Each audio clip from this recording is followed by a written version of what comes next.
Have you been watching today? Okay, not watching. Have you been following today? I have been following the trial all day, and honestly, more of the same. Russell is trash. Russell's daddy is trash. I don't know if his whole family is trash. That might be going too far, but this is what I know. This is what the state has so far proved, and that is that Russell took money from poor people, indigent people, crippled people, minorities, and he used it for his own things and to help out his buddy Alec Murdaugh. Here's the part that I think I had heard but had never really absorbed with me. He gave loans to his father, Charlie, and to Alex's dad in addition to Alex. So both of their daddies are trash? Like, is this what Charlie Laffittee did in his day? So he was cool when Russell did it in his day? The whole situation is so horrible. It's like the opposite of Robin Hood. Take from the poor and give to the rich. Shh, terrible.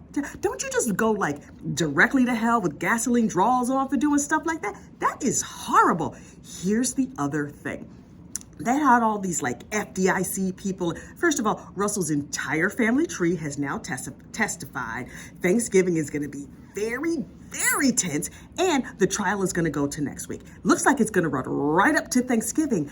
Hopefully, they wrap before Thanksgiving. They can quickly find him guilty, and then he can trot his happy behind off to jail and have bologna sandwiches instead of turkey with the family, and then Thanksgiving won't be that uncomfortable. I mean, it's probably still going to be uncomfortable, but not as uncomfortable as it would be if the reminiscing, instead of like, remember the so-and-so gang, was like, remember that time I testified against you and you got convicted and took your lying behind to prison? Here's the other part of it.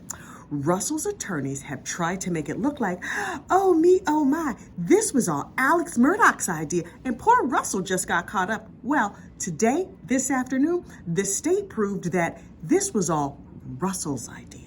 Russell had the plan. Russell moved the money. Russell knew what was going on. What, for all I know, Russell took the idea to Alex. Some of these people that he was conservator for were too old for conservators. They didn't even need conservators. A bunch of them didn't know that he was the conservator.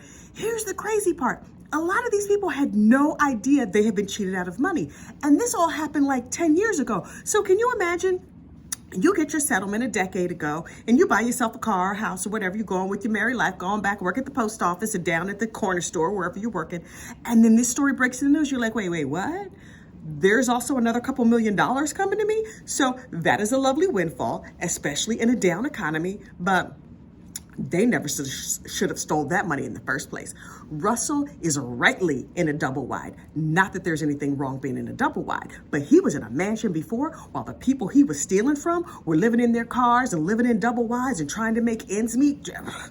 Please. And now he's like, oh, we're living in a late model double wide. Boo, you about to be living in an 8x8 cell, and you have earned every bit of that punishment. He's up for like up to 30 years in prison.